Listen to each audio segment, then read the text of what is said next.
नवाज शरीफ, आसिफ अली जरदारी और मौलाना फजल रहमान की टेलीफोनिक गुफ्तगू। तीनों रहनुमाओं ने पंजाब के ज़िमनी इंतखाबात में नून लीगी उम्मीदवारों की शिकस्त का जायजा लिया। पंजाब और मरकज में आइंदा की हिकमत अमली पर भी तबादला ख्याल। बढ़ती महंगाई और तेल की कीमतों में इजाफे का बदला अवाम ने लिया। तीनों रहनुमाओं का ये मौक़िफ़ है। नवाज शरीफ का ये कहना है कि मैं तो शुरू दिन से ही हुकूमत लेने के हक में ना था। तीनों रहनुमाओं का जल्द आम इंतखाबात करवाने से मुताल्लिक तजावीज़ पर गौर। इत्तेहादियों की मशावरत से तफसीली लाहे-अमल इख्तियार किया जाएगा। तीनों रहनुमाओं ने इत्तफाक किया है। तफसीलात जान लेते हैं, हमारे नुमाइंदे यासिर मलिक हमारे साथ मौजूद हैं।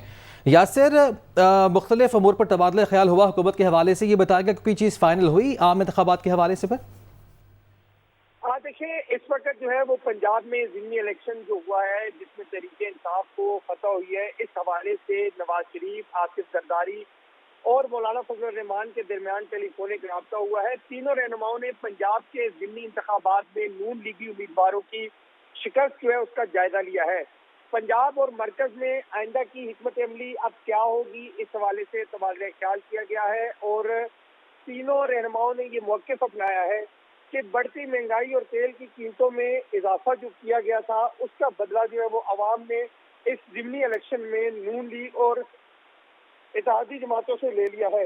नवाज शरीफ ने कहा कि मैं तो शुरू दिन से ही हुकूमत लेने के हक में नहीं था और मैंने तो ये कहा था कि 2 महीने के लिए हुकूमत बेशक ले ली जाए, लेकिन उसके बाद केयर टेकर गवर्नमेंट जो है उसका ऐलान करके उसको केयर टेकर गवर्नमेंट को बजट जो है वो पेश करने दिया जाए और जनरल इलेक्शन जो है उसको कॉल दे दी जाए जनरल इलेक्शन की। अब तीनों रहनुमाओं ने जल्द आम इंतखाबात करवाने से मुतालिक जो मुख्तलिफ तजावीज़ थी उन पर गौर भी किया है और इत्तेहादियों की मशावरत से तमाम फैसले जो है वो किए जाए। तो आज वज़ीर आज़म शहबाज शरीफ की ज़ेर सदारत भी एक अहम इजलास जो है वो लाहौर में सीनियर पार्टी का दीन का होगा, जबकि पीपल्स पार्टी का सेंट्रल एग्जीक्यूटिव कमेटी का जो इजलास है CEC का वो 4 बजे कराची में होगा। जो लोग पीपल्स पार्टी के इस्लामाबाद में हैं वो वीडियो लिंक के जरिए उस इजलास में शरीक होंगे।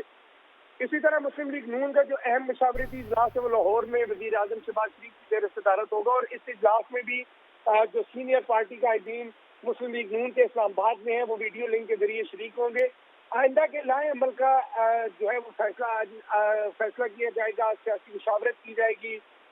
वज़ीर आज़म शहबाज शरीफ ने अब चूँकि इत्तेहादियों से भी मुलाकात करनी है तो इत्तेहादियों के सामने कौन कौन से सियासी पहलू रखे जाएंगे सामने, उनके ऊपर मशावरत की जाएगी। अब चूँकि मुस्लिम लीग नून की जो सीनियर लीडरशिप है उनकी जानिब से ये मौक़िफ़ भी सामने आ रहा है कि जनरल इलेक्शन की जो कॉल है वो दे दी जाए, कौमी असम्बली को तहलील कर दिया जाए। ये तमाम वो चीज़ें हैं जो आज ज़ेर गौर आएंगी आज के इजलास में जो वज़ीर आज़म शहबाज शरीफ की ज़ेर सदारत होगा और इस इजलास के बाद फिर वज़ीर आज़म शहबाज शरीफ अपने इत्तेहादियों से मुलाकात करेंगे, इत्तेहादियों से भी मशावरत करेंगे और उनको अपनी पार्टी का जो मौक़िफ़ है उसके हवाले से आगाह करेंगे।